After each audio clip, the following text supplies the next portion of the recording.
എന്നാൽ നമുക്ക് സിമ്പിളായിട്ടൊരു പരിപ്പ് തളിച്ചത് ഉണ്ടാക്കി നോക്കാം. കഴുകിയിട്ട തുവരപ്പരിപ്പാണ്. ഇതിലേക്ക് ചെറിയൊരു സ്പൂണ് മഞ്ഞൾപ്പൊടി, കാന്താരിമുളക്, വെളുത്തുള്ളി, തക്കാളി, സവാള ഇത്രയും ഇതിലേക്ക് ഇട്ട് കൊടുക്കാം. ഉപ്പിടണ്ട.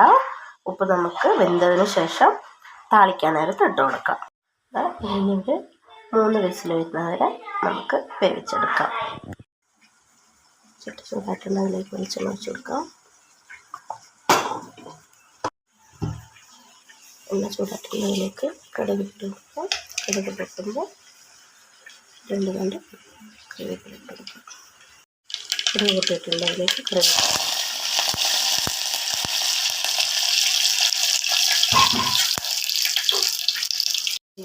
വേവിച്ചിട്ട് പരിപ്പ്